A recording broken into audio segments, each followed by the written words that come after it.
जय श्री स्वामी समर्थ. आज मी तुम्हाला स्वामींच्या पारायणाचा माझ्या आयुष्यातला असलेला एक अनुभव सांगणार आहे. हा अनुभव सांगताना खरं सांगायचं तर अजूनही अंगावर काटा येतो.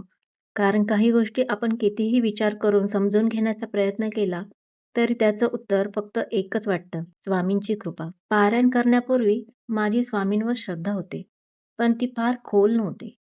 देवाला नमस्कार करायचा, स्वामींचं नाव घ्यायचं, एवढंच. काही अडचण आली की देव आठवायचा आणि अडचण गेली की पुन्हा आपल्या आपल्या जगात. पण एक काळ असा आला की मनात खूप अस्वस्थता होती. बाहेरून सगळं ठीक दिसत होतं, पण आतून मात्र सतत एक प्रकारची भीती आणि काळजी वाटत होती. कुठल्याही गोष्टीत मन लागत नव्हतं. रात्री झोपायला गेल्यावर विचार थांबत नव्हते. त्याच काळात एका ओळखीच्या व्यक्तीने सहज सांगितलं, "एकदा स्वामींचं पारायण करून बघ. काही मागण्यासाठी नाही, तर स्वामींसमोर बसण्यासाठी कर." मला सुरुवातीला ते फारसं पटलं नाही. मनात विचार आला, पारायण केल्याने खरंच काय बदलणार आहे? पण तरीही एक दिवस सकाळी उठले आणि स्वामींच्या फोटोसमोर बसले. समोर दिवा लावला, अगरबत्ती लावली, पुस्तक हातात घेतलं आणि पहिल्यांदा वाचायला सुरुवात केली. तेव्हा मन अजिबात स्थिर नव्हतं.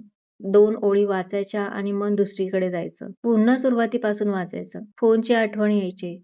घरात कोणीतरी बोलायचं, बाहेर आवाज यायचा. मला वाटलं हे माझ्याने होणार नाही.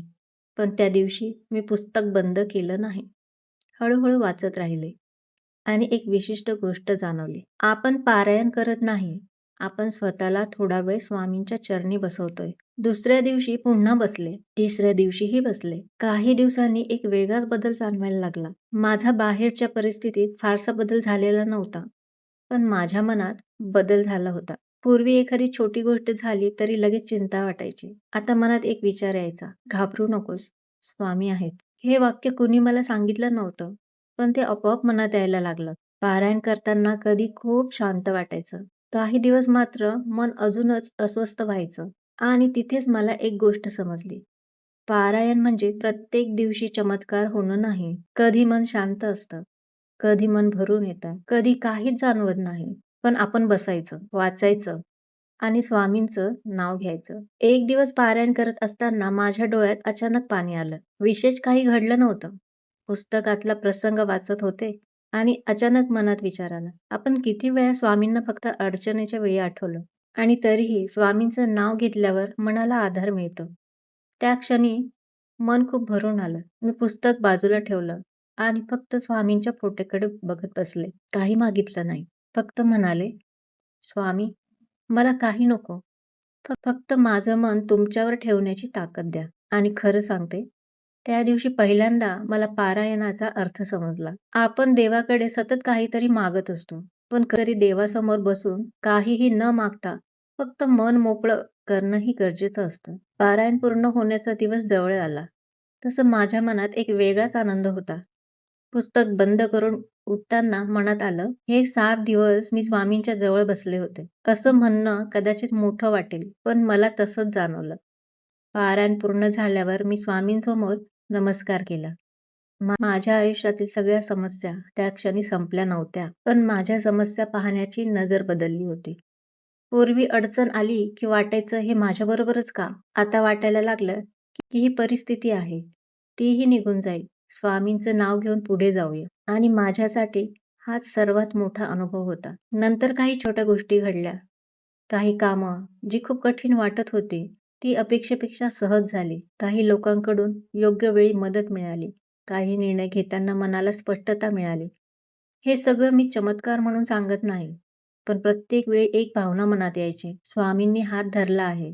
कधी-कधी आपण एखाद्या गोष्टीला चमत्कार म्हणतो, पण कदाचित तो चमत्कार नसतोच. कदाचित स्वामी आपल्याला परिस्थिती बदलण्यापेक्षा ती परिस्थिती पेलण्याची शक्ती देतात. माझ्यासाठी स्वामींच्या पारायणाचा खरा अनुभव हाच आहे. स्वामींनी माझ्या आयुष्यात येऊन सगळ्या अडचणी जादूने नाहीशा केल्या असं मी म्हणणार नाही. पण स्वामींच्या नावामुळे मला अडचणींसमोर उभं राहण्याची हिंमत मिळाली. मनात शांतता आली आणि सर्वात महत्त्वाचं म्हणजे मी एकटा नाही ही भावना निर्माण झाली. आजही कधी मन खूप अस्वस्थ झालं की मी स्वामींच्या फोटोसमोर बसते. काही मोठी पूजा करत नाही. काही मोठं मागत नाही. फक्त डोळे बंद करते आणि म्हणते, श्री स्वामी समर्थ, जे योग्य असेल ते करा. पण माझा हात सोडू नका. आणि मग मन थोडं शांत होतं. मला वाटतं ही स्वामींची कृपा असावी. कारण बाहेरचं जग कदाचित लगेच बदलत नाही.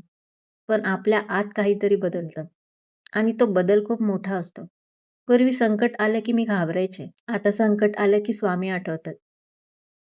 पूर्वी उत्तर मिळालं नाही की मी बेचैन व्हायचे. आता वाटतं उत्तर मिळायला वेळ लागेल, पण स्वामींच्या वेळेवर विश्वास ठेव. म्हणूनच माझ्यासाठी पारायण म्हणजे फक्त पुस्तक वाचणं नाही. पारायण म्हणजे स्वतःला थोडा वेळ थांबवणं, मन शांत करणं, स्वामींच्या चरणी आपली चिंता ठेवणं आणि पुन्हा नव्या धैर्याने आयुष्याकडे पाहणं. शेवटी एवढंच म्हणेन, आपण स्वामींकडे जातो तेव्हा नेहमी हातात काहीतरी मागण्याची यादी असते. पण एकदा तरी स्वामींसमोर बसून फक्त एवढं म्हणा, स्वामी, मला काय हवं आहे हे कदाचित मलाच माहीत नाही. पण माझ्यासाठी काय योग्य आहे हे तुम्हाला माहीत आहे. म्हणून माझ्यावर कृपा करा. कदाचित उत्तर लगेच मिळणार नाही. कदाचित परिस्थिती लगेच बदलणार नाही. पण मनात कुठेतरी एक शांत आवाज नक्की येईल. भिवू नकोस. मी तुझ्या पाठीशी आहे. आणि त्या एका विश्वासावर माणूस पुन्हा उभा राहू शकतो. जय श्री स्वामी समर्थ.